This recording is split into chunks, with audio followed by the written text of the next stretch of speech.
Hi, everybody, and welcome to another episode of Tales from the Doghouse Separation Anxiety Explained. My name is Stacey Bell, and I am from Focused Fun in the US. And with me today is... I'm Ness Jones. I'm in Australia from Separation Anxiety in Dogs Decoded. And before we get started with our special guest, I would just like to give a shout out to Shamika, who sent me a lovely email, and I just want to read a little snippet of it. Bear with me, humour me. She says, I'm writing to thank you for the wonderful resources you provide. You and Stacey have helped me so much. I initially, she reached out to a vet behaviourist for her dog, who was booked out for 3 months, but she said, thanks to you guys, I was able to identify my guy's needs and realised he has general anxiety. And I was able to confidently present my concerns and findings to my vet. And because of that, I got him on meds and we've developed a wonderful routine and he is doing amazing. So that is absolutely lovely, Shamika. I do thoughts to you though. So her dog Franklin, who she sent me videos of, and it's lovely, he's got lymphoma, so he's on chemotherapy. So wishing you all the best. Yes. And thank you for reaching out. Yeah. That was awesome. Well, today we have a super special guest. If you follow me at all on Facebook or Instagram, you have heard my shout outs to Meghan and Bria. They are clients of mine, and Meghan is one of the best dog moms ever. Has been so awesome in being consistent with her training and an awesome advocate for Bria. So welcome to the show. Thank you. I'm glad to be here. Before you tell us all about your training, I would just love to know what Bria is, her age, what breed she is, and maybe what you've been struggling with as well, before you found Stacey. Okay, sure. Bria is 4 years old. She is a retired racing greyhound. Oh, that's fascinating. Yeah. That greyhounds always fascinate me. The ex-racers, yeah. Yeah. She's the sweetest dog ever. She's extremely cuddly and snuggly. She always has her head in your lap if you're sitting down. But she struggles, obviously with the separation anxiety. She has some other anxiety issues going on as well that we are working through. But the way the separation anxiety manifests itself is that she doesn't settle at all when I'm gone. She paces around the house. She'll stand at the door and whine. So she never got to the point where she was being destructive or soiling or anything like that. Which, thank goodness, I think I was kind of on the lookout for separation anxiety, just having had another greyhound and, being involved with the greyhound community. So that's the biggest thing that we struggled with. Yeah. Great. Not great, but yeah, sorry. The greyhounds, the ex-racers really interest me because they're never alone, are they? They're brought up in a racing environment. They've got other dogs with them, other people. And then when they retire, they go into these pet homes. And suddenly they have to learn to be by themselves, and it's a shock to the system. So, yeah, Thank you for rescuing, though. Oh, thank you. Yeah, she's a pleasure. Everybody loves her, and she loves people. Thank goodness, and she's not attached to me, which makes the training. It makes it a little bit easier for sure. But yeah, I'm the first home that she went into after she retired.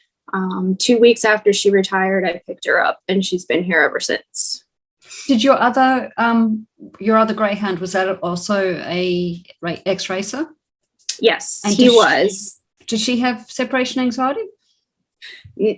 No, he actually was like complete other end of the spectrum from Bria. He preferred to be alone. Oh, okay. Yeah. So I could leave him for 12 hours, no problem, and he would be 100% fine. Yeah. So it was a bit of a shock going from him to her. Yeah. Yeah, that is a big difference. That is a big difference. Meghan and I started working together. It's been more than a year, I think. I think it was July of last year. Mm-hmm. Yeah. Okay. And we started with door desensitization. That was your first exercises, doors of war, just working towards you, stepping towards the door. And I was like, aw, because I was looking up, I was trying to remember because we've been working together for so long. I'm like, where did we start? So at the beginning. Wow. Yeah. It's a long road. Yeah. And I think for Bria, one of the difficulties for her, I think, is that her routine changes, right? So and she's gotten so much better with this. It's really awesome. I mean, she's gotten so much more flexible as far as routine changes go. But in the beginning, it was almost like if Meghan had somebody over for dinner, and that was like a change from the norm, then the exercise after that, she would really struggle on. It was just having somebody over for dinner, which is something that you totally don't think about, right? It's a normal part of life, and you don't think that would throw Bria off. But even just little things like that really did throw her off. It's interesting that you even managed to pinpoint that, because, I mean, we always ask our clients, Meghan, to let us know if the dogs went to the vets or daycare or, had a bad day or whatever it was. But I would never have thought to ask somebody, did you have someone for dinner last night? Well, what we started, with Bria, like some dogs, all dogs that are working through a home alone training experience variability, right? Like we know that's a normal part. It's such a bummer part of it, and it can be so demoralizing, but it's a normal part for everybody. But Bria was experiencing like more than normal variability. So we really amped up the stuff that we were tracking: enrichment, exercise, anything that was different than the normal routine. We were like really trying to get specific, weather, how cold it is outside, how windy it is. Bria doesn't like to walk when it's cold outside, so that would affect training. So far this year, fingers crossed, she's it's starting to get cold here. Ness is opposite than us, so it's starting to get warm for her, but cold for us. But so far, Bria's been really good with the weather change. But there were like all things like that where you're like, okay, we're just tracking everything, and we just tried to determine, does this make a difference for Bria or not? So another thing that I think that we kind of discovered a little bit later in working together is that for her, consistency in training is really important, right? So some dogs you can kind of get by with doing a little less training, and they'll still kind of hold on to, what they're learning. But for her, and I think we discovered this as she was getting higher in durations. And then Meghan works, she works from home, but she, so she's, even though her schedule is maybe more flexible than some people, she still has to work, right? And so it was getting harder to fit those training sessions in. And then so we were starting to see her wobble a little bit again. And then that's when we added more scenarios. And some easy wins, some like kind of mid-length sections, and, and just really split things up so that there were some doable times, even when Meghan was busy at work and couldn't fit in a longer session. And that I think really helped. It did. Yeah, absolutely. The variability in the sessions, it also took pressure off me as well, as we got into like the 45-minute, hour-long sessions, having a long day at work, and then having to be out of the house where I can't do anything for that length of time every evening after work. Having that option, that flexibility to do a different session was really helpful for me mentally. And then I think we also kind of around that same time, we switched up when she's doing her primary training. Like I changed my work schedule a little bit. So I go in a little bit later, one day a week, so that I can do more morning time training. And I think that was a huge deal for her also. It's easier for her to train in the morning. And so we got made a lot more progress when we made that switch also. And it all kind of happened around the same time, I think. Yeah, I think so. And then we also tried to do, like, when we knew there was a routine change, like, instead of saying, okay, well, if you have somebody over for dinner, don't train the next day. We said, let's just do an easy win and start, like, kind of warming her up to being able to handle that difference in her training. And that, I think, has worked really well as well. It was like instant. As soon as we started doing that, no more hiccups. Right. When I had over. Yeah. So that worked out really well too. So I'm actually fascinated to know how long you can leave her now. We're up to about an hour and a half. Brilliant. At this point. So it's very, very slow progress still, especially since I'm not doing those longer sessions as often, more than like 3 times a week at this point. Yeah.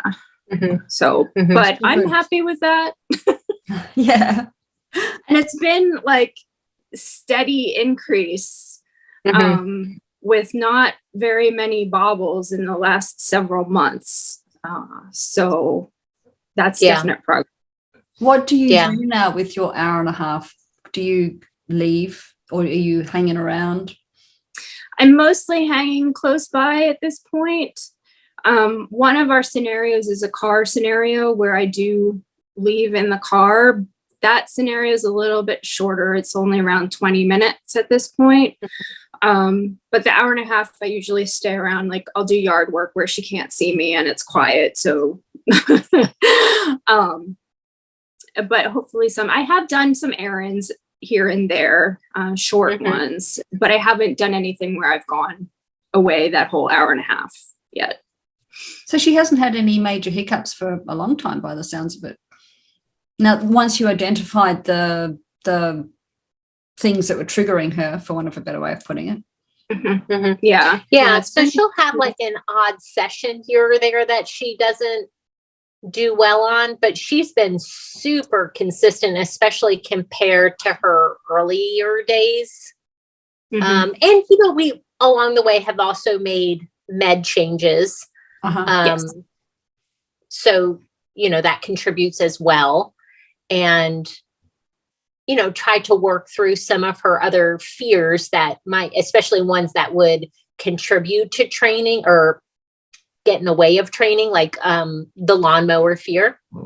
She's come so far with the lawnmower. But, Meghan lives in a neighborhood and we're thinking like, if a neighbor starts up a lawnmower and that frightens her, that's kind of that's bust harsh. the session, right? Yeah. So early on, we worked through that, and she's a superstar with lawnmower. You also live across from those fields, so that's also like another lawn mowing. Gosh, that's tricky. Do you mask the sound of it then, or? No, actually, she's okay with it now. Unless it's super close. We started with her having to go to another room when the neighbors were mowing the lawn, and if I had to mow my lawn, I would take her to my dad's house, and he would watch her while I did my own lawn. But by the end of last summer, she was pretty good. Like, I could leave her here at my house while I mowed the lawn, and she would settle on the couch just fine. And at this point, she notices, she's more alert when they're mowing, and she's awake the whole time, but she's calm and lying on her bed just fine. So I don't have to worry about the sound too much anymore. Yeah. I'm really proud of her for that she moved through that really quickly. She did. As far as desensitizing to a scary noise goes, she moved through that really quickly. So you did an excellent job with that. Thanks. With your guidance. Teamwork. Yeah. I'm trying to think of what else we tried to do. I think another thing that we really tried to do to add flexibility for Bria is like, instead of giving her an enrichment, like a Kong every day at, X amount of time, we tried to, can we give her something similar but different? Can we, increase the window in which we give it to her? So just the routine wasn't quite as rigid. And so we tried to soften things that way. And I think that she responded well to that. So yep. I'm really proud of all the work that you guys have done. You've come such a long way. We have. No, you really have. I mean, how would you describe the training, Meghan? Like, as in, when you're about to do it, how do you feel about it? I know that's a bit of a tricky question to ask, but do you feel, are you concentrating on the end goal, or do you feel like it's a chore, or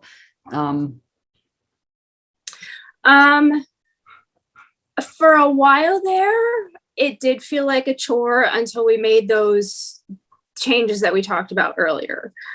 There was a point in time where I was extremely upset about it, that we weren't further along. It was around the year mark that we've been doing it, and she was still only around like a half hour at that time. I melted down, and I considered rehoming her at that point. But then we made the changes, and things just it was almost overnight that things got easier. wow. And now I'm to the point where I'm calm about it. I'm taking it day by day. It's manageable. Thank goodness for my dad, who's nearby, that he's retired. I can basically call him up and say, can I bring her over? I need to leave for a while. And he's always there. I have some friends, my sister, that village helps with things. And so it's definitely manageable right now. And I think I came to terms with it, with the lack of spontaneity that I'm just probably going to have to deal with for the rest of the time that she's with me. And that's fine. I'm okay with planning things. Even when we get to the point that she can stay longer, I think I'm always going to have to think about that separation anxiety and what does she need to feel comfortable with me leaving. And I'm okay with that at this point. Yeah, that's good. that's good. And I think that, I'm really glad that you talked about like the rough spot in your journey, because I think that's really normal too, right? To have those feelings of kind of buyer's remorse, but it's not buyer's remorse because you're talking about another living being, but that same kind of like, oh no, I don't know if I can do this kind of feelings. Yeah, that feeling of maybe I made a mistake, maybe I bit off more than I can chew kind of thing. Yeah. And I do think, just being able to talk through that together is a really nice part of working with somebody, because it can feel so isolating, right? Because I think even with your friends and family, they know what you're going through and they know the sacrifices that you make, but it's not that knowing that and then living that are two different things, right? Right. So, yeah. And I do have very supportive friends and family, but you're right. They're not living it. They often don't understand. They might be sympathetic or empathetic, right? But they really don't understand. Yeah. Yeah. Well done. Yeah. I look forward to hearing when you I think, it sounds like you're just going to keep going up. Hopefully. Let's hope. We both have everything crossed that she continues to progress the way that she has been. Yeah. Yes. Yeah. So how did you find Stacey? Through the podcast, actually. Oh, right. Yeah. That's awesome. Yeah, I went through probably what everybody else does, is searching the internet to try to find the answer. And you kind of go through all of the surfacey kind of advice that's out there. Leave the music on, or try this or try that, and none of it works. And I have a science background, and so like I appreciate the evidence-based approach to things. And so when I found the podcast, it was exactly what I was looking for. And it took me, when Bria arrived, she wasn't spayed.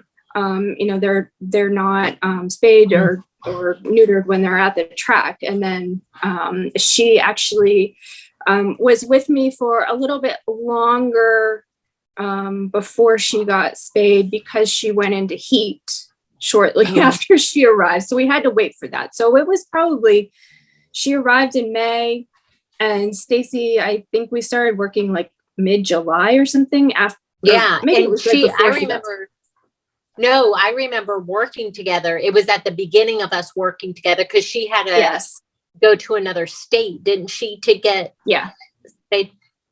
That's what I thought. Yeah, that's right. I remember. Yeah. And I was really worried that would negatively affect training, because, she would be loaded into this van with somebody she doesn't know, with other dogs, go to this place and then be driven back. And then Meghan would pick her up. But, for all of her love of routine, that kind of stuff where you think, surely this is going to negatively affect her. She was fine.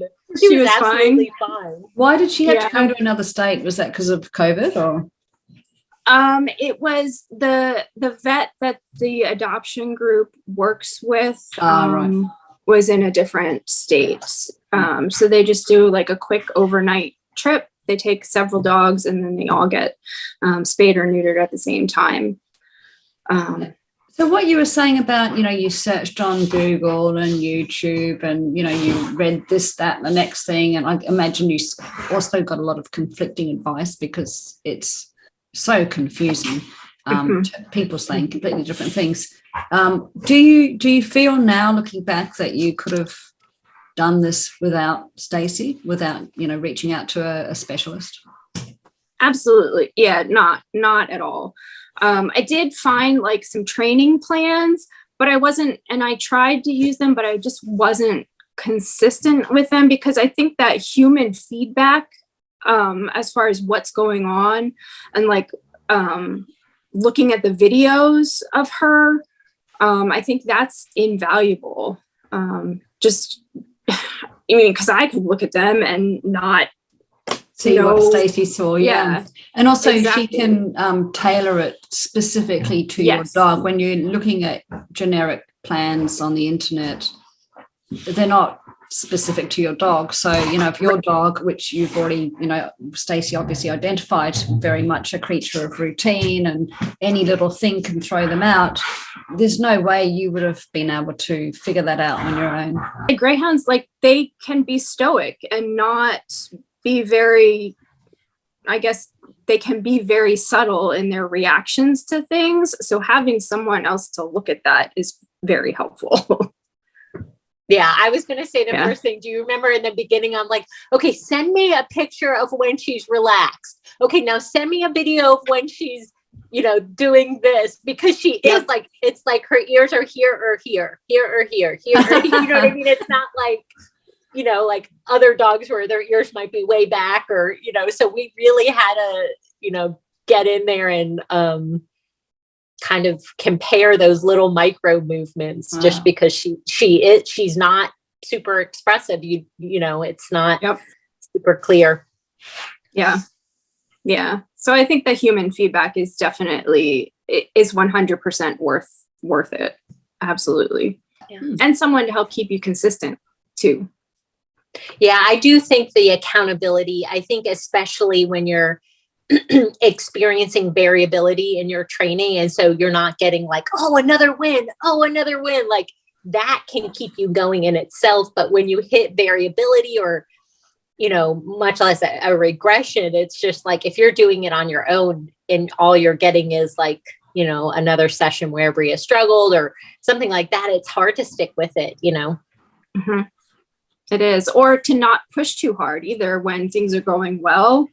Right. It's hard not to say, oh, she did this amount of time today, I'm going to add on a whole huge chunk of time the next time and see what happens.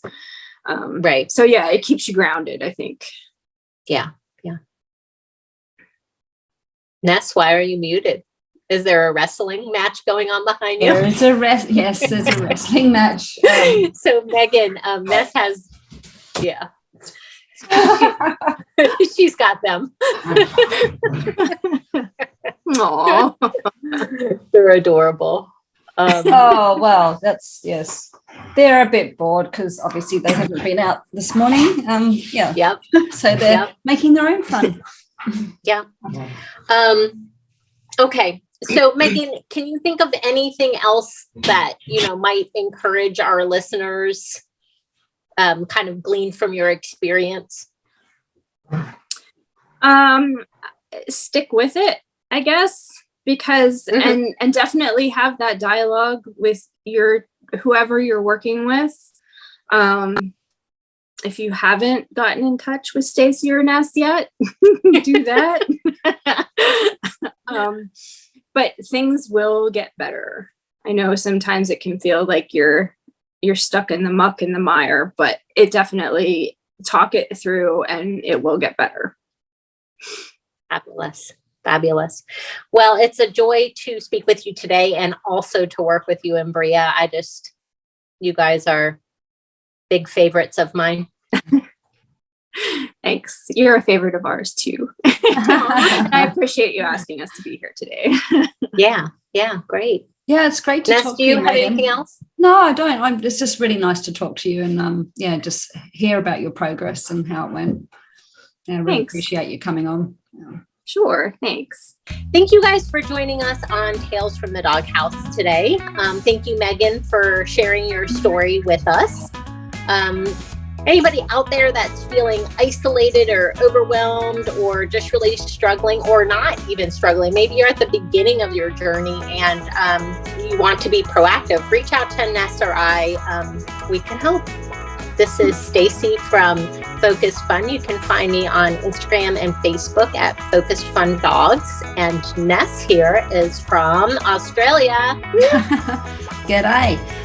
Yes, I am from Australia, nessjones.com if you want to reach out to me, or Separation Anxiety in Dogs Decoded on Facebook. Thank you for joining us, and thank you so much, Meghan. It's been a pleasure. Thank you. It sure has. Keep up the good work, Meghan. Thanks.